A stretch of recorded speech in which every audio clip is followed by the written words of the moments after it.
Imagine if, starting today, you could never use words again. No speaking, no writing, no way to express your thoughts. How long before your mind itself begins to feel trapped? How would you describe happiness without the word for it? How would you set goals, define dreams, or even understand who you are? Now, consider this. If words have the power to define your reality, then doesn't it follow that the words you use every day shape the world you live in? What if your thoughts, your emotions, and even your future are being guided, silently controlled by the language you choose? This is not just a theory, it is a profound truth backed by ancient wisdom and modern science. And in the next few minutes, we are going to dive deep into the hidden power of words. We will uncover how language shapes our emotions, influences our beliefs, and even determines what we think is possible. Most importantly, by the end of this journey, you will discover one life-changing realization about words that will transform the way you think forever. But before we get there, we need to answer a fundamental question. What is reality?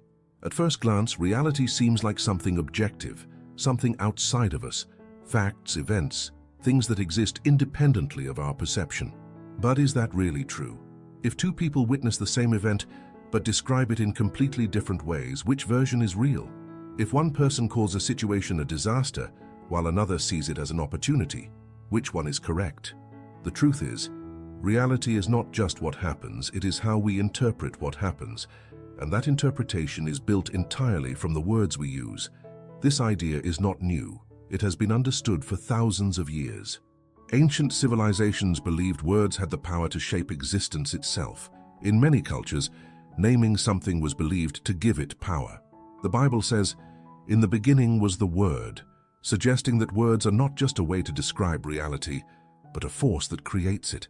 In Egyptian mythology, knowing the secret name of a god or a person was said to grant control over them. And in many indigenous traditions, words are seen as sacred tools capable of healing or destruction, depending on how they are spoken. But beyond philosophy and mythology, modern science has confirmed that language is more than just a tool for communication. It is a framework for perception.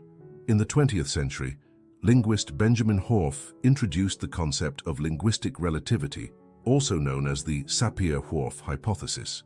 This theory suggests that the language we speak directly shapes how we think and perceive the world.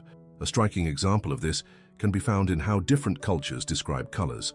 Some languages have multiple words for different shades of blue, while others have only one word to describe all shades of blue and green. As a result, speakers of those languages literally perceive colors differently. In other words, the words available to us define the boundaries of what we can see, think, and understand. Now let's bring this concept down to a personal level, your everyday life. Have you ever noticed how changing just one word in a sentence can completely alter its meaning? Consider these two statements. I have to go to work. I get to go to work. One suggests an obligation, a burden. The other implies gratitude and opportunity. The only difference? A single word. Your inner dialogue, the words you use when you talk to yourself, shapes your mindset, emotions, and ultimately your actions. If you constantly tell yourself, I am terrible at this, or I always fail, you reinforce a belief that limits you. But if you change your words, you change your beliefs. Saying I am still learning instead of I am bad at this shifts your perception from failure to growth. The change might seem small, but its impact on your psychology is enormous. And this influence extends beyond individuals. It shapes entire societies. Think about the words used in media, politics, and advertising. The same event can be framed in completely different ways. A financial crisis can be called a catastrophe or an adjustment. A law can be described as protective or restrictive. The words chosen shape public perception, guide emotions, and ultimately influence decisions on a massive scale. This is the power of words. They are not just labels. They are reality-shaping forces that dictate what we see, what we feel, and what we believe is possible. So, how do we take back control? How do we become masters of our language rather than slaves to it? In the next section, we will uncover a powerful technique used by great thinkers, leaders, and visionaries to reshape their inner and outer worlds through the mastery of words. But before we get there, take a moment to reflect. What words have been shaping your reality without you even realizing it? If words shape the way we see the world, then learning to use them intentionally is one of the most powerful skills we can develop. But here's the problem. Most people are completely unaware of how language is shaping their reality. They speak without thinking, repeat phrases they have absorbed from others, and allow negative words to control their emotions, actions, and even their destiny. To understand how deep this influence goes, consider the way language structures our thoughts. Studies in cognitive psychology have shown that our brains don't just think in abstract ideas, we think in words. The vocabulary we use defines the range of our thoughts. If a concept does not exist in our language, it becomes almost impossible for us to grasp it fully. This is why learning new words often leads to new insights and perspectives. George Orwell explored this idea in his novel 1984, where a totalitarian government controls the population by manipulating language. In the book, the government creates Newspeak, a simplified language designed to eliminate words that could encourage independent thinking. The goal was simple. If people don't have the words to express rebellion, they won't even be able to conceive of it. This might seem like fiction, but the concept is very real. Throughout history, powerful institutions have used language to influence and control entire populations. Think about how this applies to your own life. The words you are exposed to on a daily basis, through news, social media, and conversations, are shaping your worldview in ways you might not even realize. When you constantly hear negative words, your brain begins to filter reality through that negativity. If you are told repeatedly that the world is dangerous, you will start to see danger everywhere. If you hear that success is only for the lucky or privileged, you might start to believe that no matter how hard you try, you will never succeed. But the reverse is also true. If you surround yourself with empowering language, your perspective shifts. The words you choose to focus on can rewire your brain for resilience, confidence, and growth. This is why many of the world's most successful people, entrepreneurs, athletes, leaders, are extremely mindful of the language they use, both in their external communication and in their internal self-talk. So how do we harness this power for ourselves? How do we shift our language to create a better reality? The first step is awareness. Start paying attention to the words you use every day. Listen to how you describe yourself, your abilities, and your experiences. Do you say things like, "I always mess things up," or "I am not good at this"? If so, you are reinforcing a limiting belief through your own language. Instead, try shifting your words. "I am improving," or "I am learning."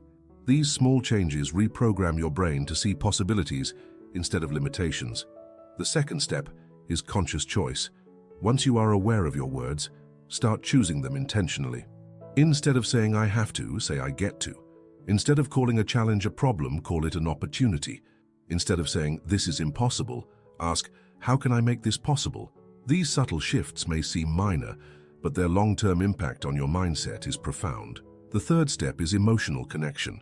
Words are not just intellectual, they carry emotional weight. Some words make us feel weak, while others make us feel powerful.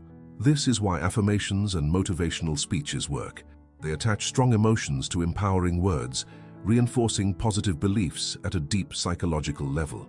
If you tell yourself every day, "I am strong, I am capable, and I am resilient," you are rewiring your brain for confidence and success. But this is not just about self-improvement, it is about shaping your entire reality. The way you speak to others also influences how they see themselves and how they respond to you. A single encouraging word can change someone's day. A well-chosen phrase can inspire action. Leaders throughout history have used words to ignite revolutions, bring about social change, and inspire greatness. Your words have the same potential. In the next section, we will dive even deeper into the mechanics of how words shape not just our thoughts, but even our biology. You will discover how language affects your brain chemistry, stress levels, and even your body's ability to heal.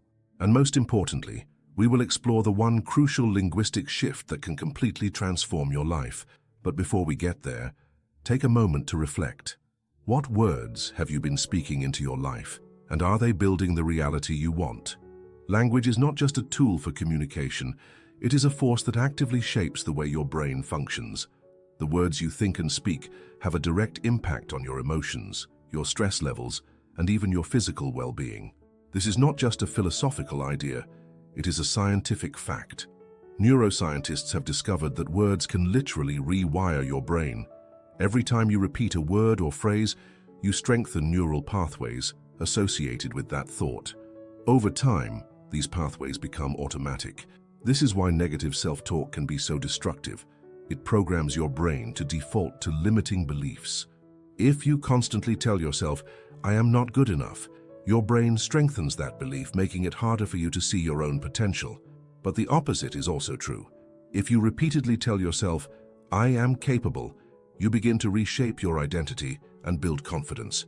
The science behind this lies in a phenomenon called neuroplasticity, the brain's ability to reorganize itself based on experience. Studies show that positive language stimulates the prefrontal cortex, the part of the brain responsible for decision-making, problem-solving, and emotional regulation. When you use empowering words, your brain releases chemicals like dopamine and serotonin, which enhance mood, motivation, and focus. On the other hand, negative language activates the amygdala, the brain's fear center. Words associated with stress, doubt, or failure trigger the release of cortisol, the hormone responsible for anxiety and tension. This means that simply thinking or hearing negative words can put your brain into a state of stress, reducing creativity, impairing memory, and making it harder to find solutions. Now consider how this plays out in daily life. If you wake up and the first thing you say is, "This is going to be a terrible day," your brain immediately goes into stress mode, looking for evidence to confirm that belief. But if you start your morning with, "Today is a new opportunity," you prime your brain to focus on possibilities instead of problems. This is why affirmations are so powerful. When you repeat positive statements about yourself, you are not just hoping for a better mindset. You are literally rewiring your brain. The key, however, is emotional intensity. Simply saying words without feeling them will not create change. But when you attach strong emotions to positive words, your brain encodes them more deeply. This is why motivational speeches and powerful storytelling move people. They create an emotional response that makes words feel real. But words do not just affect our internal state, they also influence the people around us. The way we speak to others has a profound effect on their emotions, motivation, and even their biology. Studies in psycholinguistics show that hearing encouraging words can lower stress hormones and increase confidence. In contrast, harsh or critical language can trigger a stress response, shutting down creativity and problem-solving abilities. Think about the power of a single sentence. A teacher who tells a student, "You have so much potential," can inspire them to push harder and achieve more. A leader who says, "We will find a way," can instill hope and determination in a team. Conversely, a parent who constantly says, "You will never succeed," can plant seeds of self-doubt that last a lifetime. This is why the words we choose matter so much. They shape our relationships, influence our decisions, and determine how we face challenges. But if words have this much power, then the most important question we can ask ourselves is this: how can we use language to create the reality we truly want? The answer lies in conscious linguistic programming, the deliberate practice of using words to construct a positive and empowering worldview. This is not about ignoring reality or pretending problems do not exist. It is about choosing language that opens possibilities instead of closing them. For example, instead of saying, "I can't do this," say, "I haven't mastered this yet." Instead of saying, "This is impossible," ask, "What is the first step toward making this happen?" These subtle shifts create a mindset of growth and resilience. Another powerful technique is reframing. Reframing is the practice of changing the way we describe a situation to alter its impact. Imagine you lose your job. You could say, "This is a disaster," which triggers stress and panic. Or you could say, "This is an opportunity to find something even better," which shifts your brain into problem-solving mode. The situation has not changed, only the words have, but those words determine how you respond. Now, let's take this one step further. What if the ultimate key to controlling your reality through words was not just about the words you say, but the words you refuse to say? In the final section, we will reveal the single most powerful linguistic shift that can completely transform your life, a shift so profound that it has been used by great thinkers, spiritual leaders, and visionaries throughout history. This final realization will change not only how you speak, but how you experience the world itself. But before we get there, ask yourself, what words have been shaping your world? And are you ready to take control of them? Throughout history, the greatest thinkers, leaders, and visionaries have understood one fundamental truth. The words we use do not just describe reality, they create it. And if we want to change our lives, we must begin by changing our language. But here's the most important secret of all. It's not just about adding new words to your vocabulary. It's about eliminating the words that are keeping you trapped. Some words weaken you. They strip you of power, rob you of confidence, and keep you stuck in cycles of limitation. They create invisible barriers in your mind, shaping your identity in ways you do not even realize. And if you are not careful, they will control your future before you even have a chance to change it. So what are these words? Let's start with one of the most damaging: I can't. The moment you say I can't, you shut down possibility. Your brain no longer looks for solutions. It accepts defeat before the battle has even begun. But the truth is, most of the time when we say I can't, what we really mean is I don't know how yet, or I am afraid to fail. The solution? Replace I can't with how can I? This simple shift forces your brain to search for possibilities instead of obstacles. Next, let's talk about another word that silently destroys potential: try. Think about it. What happens when someone says, I will try to do it? It leaves room for failure before they even begin. Saying I will try is a way of avoiding commitment. It is a soft excuse, a hidden escape route. Instead, replace I will try with I will. There is power in decisiveness. I will find a way creates a completely different reality than I will try to find a way. But perhaps the most deceptive and dangerous words of all are the ones that create identity traps. Words like, I am just not good at this, or that's just the way I am. These statements lock you into a fixed mindset. They define you by your past instead of your potential. The reality is you are constantly evolving. You are not bad at something. You are just in the process of learning it. You are not stuck in your ways. You are capable of transformation. The words you attach to your identity shape what you believe is possible for yourself. So instead of saying, I am not good at this, say, I am improving every day. Instead of saying, I am just an anxious person, say, I am learning to manage my emotions. These small changes reshape your self-image and open the door to growth. And here is the final, most powerful linguistic shift of all. Stop focusing on what you don't want and start speaking about what you do want. Most people go through life saying things like, I don't want to be broke, or I don't want to be alone, or I don't want to fail. But the brain does not process negation the way we think it does. When you say, I don't want to be stressed, your mind still focuses on stress. When you say, I don't want to feel insecure, your brain still latches onto insecurity. Instead, shift your language toward positive outcomes. Instead of, I don't want to be broke, say, I am building financial abundance. Instead of, I don't want to fail, say, I am committed to learning and growing. Instead of, I don't want to feel anxious, say, I am creating peace in my life. This change is subtle but life-altering. Your brain moves toward the things you focus on. The more you speak about the reality you desire, the more your subconscious mind begins to align with that vision. And over time, the words you choose will literally reshape your destiny. So let's bring this full circle. We began with a simple but powerful idea. Words control your reality. And now you understand exactly how they do it. Words shape perception. They influence emotion. They rewire your brain, impact your actions, and define what you believe is possible. But the greatest power of all? You get to choose your words. Starting today, you have the ability to reshape your world, one word at a time. You can break free from limiting beliefs. You can reprogram your mind for success. You can use language as a tool for growth, empowerment, and transformation. So, here is your challenge. Pay attention to the words you speak, both out loud and in your mind. Notice where negative language is holding you back. Begin replacing disempowering phrases with ones that open doors instead of closing them. And most importantly, start speaking about the life you want, not the life you fear. Because at the end of the day, the words you choose are shaping your future, and now you hold the power to shape it intentionally. Thanks for looking.